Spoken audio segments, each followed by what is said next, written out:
Good morning, guys and gals. Today's lesson is going to be on solving equations, but we're specifically going to be focused on adding and subtracting parts of solving equations. So let's start with some key vocabulary. So inverse operations, they're operations that undo each other. I'm going to be using the word, I'm going to say inverse quite a bit for you guys to get familiar with that word. And also keys in that you have to think, like, you're going to have two sets of inverse operations that you're going to be working with in this class. So what do you think is the inverse operation of addition? So if I had x plus 6, how would I get x by itself? What am I doing to just have something where it just equals x? You would have to be subtracting 6 because when you subtract 6, you get 0. So the inverse operation of addition is subtraction. Excuse my spelling here, subtraction. What do you think is the inverse operation of multiplication? So same idea, I have 5x, which is 5 times x, and how would I get x by itself? If you divide 5 from this side, you're going to end up getting 1x, which is the same as x. So the inverse operation of multiplication is division. It's really a good thing to know those two things hand in hand as you go into solving equations.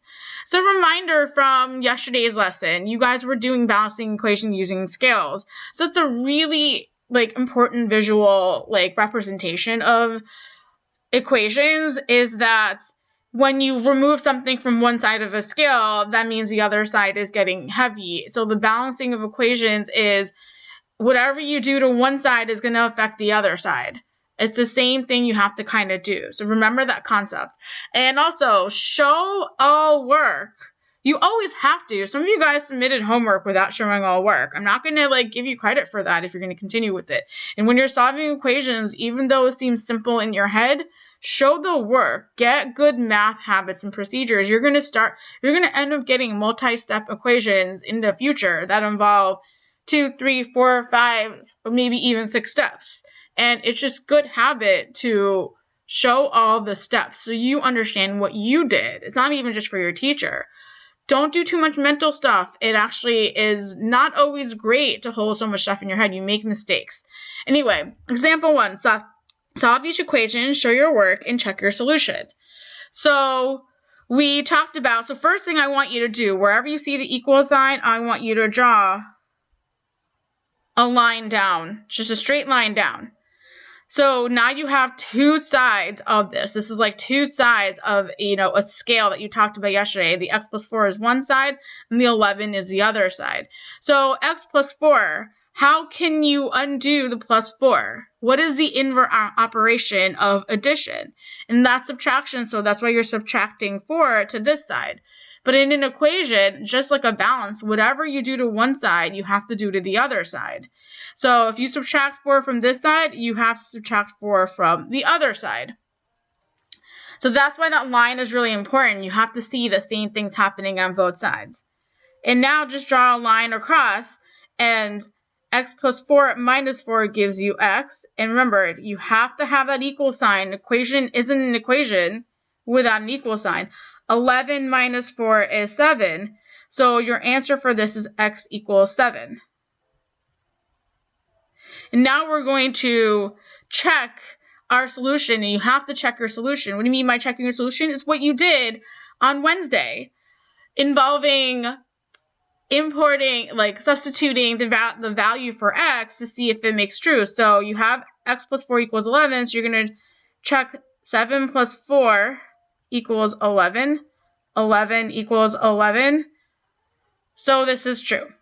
So x equals 7 is a valid answer. It's the right answer, not even valid. It's the correct answer. For B, excuse me.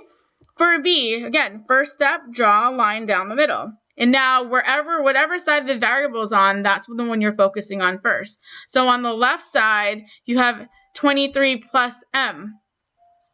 Yeah, it's a plus m over here, but just make sure that you're looking at the sign in front of the 23 when you have an addition going on here. So because this is a positive 23 and you're adding, you're going to be subtracting 23 to both sides. It's not just one side. So what ends up happening is the 23's go away, just like the 4 went away over here. And you're going to be left with m on the left side. Don't forget that equals 39 minus 23 gives you 16. And don't just stop there. You have to check your answer.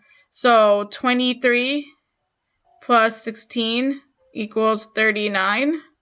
23 plus 16 is 39 equals 39. And why do you want to check it? Because you never know if you just quickly do something and you make a math mistake. This is your way of checking your answer. Now what I want you to do is scroll down, and I want you to do these two problems. You try problems. So pause the video. Welcome back. So here are the solutions for those two problems. You're subtracting 7 from both sides. You're getting y equals 8. You're testing it. The answer is correct. You notice on this side the variable is on the right side. Don't worry about that. Just continue. You're just focusing on the right side first, subtracting 5, and you're going to get 21. And when you check it, it is true. So when you're rewriting it, it's always, again, this is good habits to just write the variable on the left side when you're just showing the answer. You know, it has a 21 equals p here. It's not like this is wrong. It's just good habit to show it like this. All right, so next set of problems. So example 2, solve each equation, show your work, and check your solution. What? Okay, sorry, I'm like reacting to something that doesn't, don't worry about it. So solve each equation, show your work, and check your solution. So same idea here. Draw a line down the equal sign. Variable is on the left side. And now we have y minus 3. So what's the inverse operation of subtraction? That's addition. So you're going to be adding 3 to both sides here. You're going to get y equals 17. Check your solution. So 17 minus 3 equals 14. 17 minus 3 is 14 equals 14. And that is true. So the answer is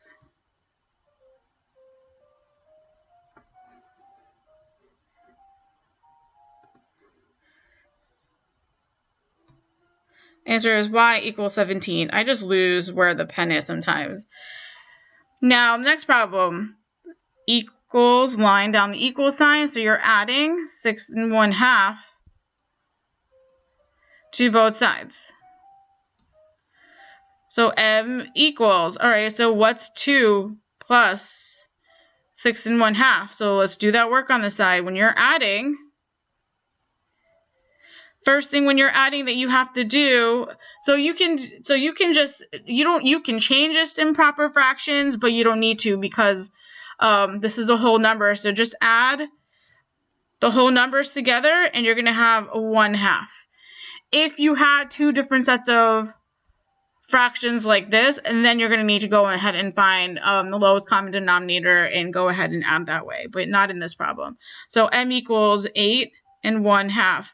Checking your solution, I'm going to have 8 1/2 minus 6 1/2 equals 2. So 8 minus 6 is 2, and 1/2 minus 1/2 is going to be 0, so it's going to be 2 equals 2. And that's true. So your answer is going to be m equals 8 1/2.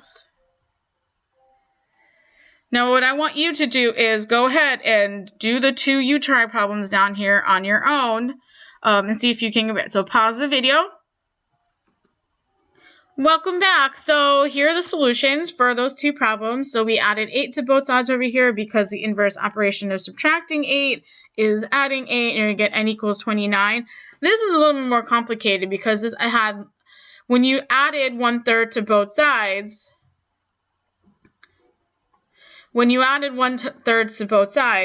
you ended up getting, undo. you ended up getting, I'm just trying to draw a line here.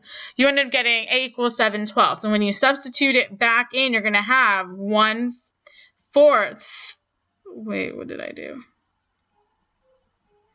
Oh, you're adding, what am I doing?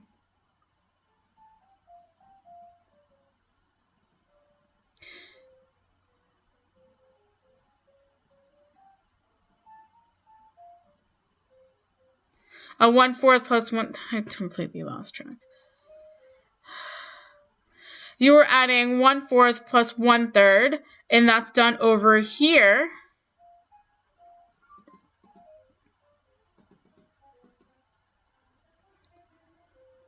That's done over here. And multiply 3 to 3, try to get a common denominator, which is 12. And just check your work over here, but this does work. If you need help with adding and subtracting fractions, just let me know. I'll create a video just on that, or find one for you to practice those skills. If you have any questions, send me an email or a comment. Have a wonderful weekend. Bye, guys.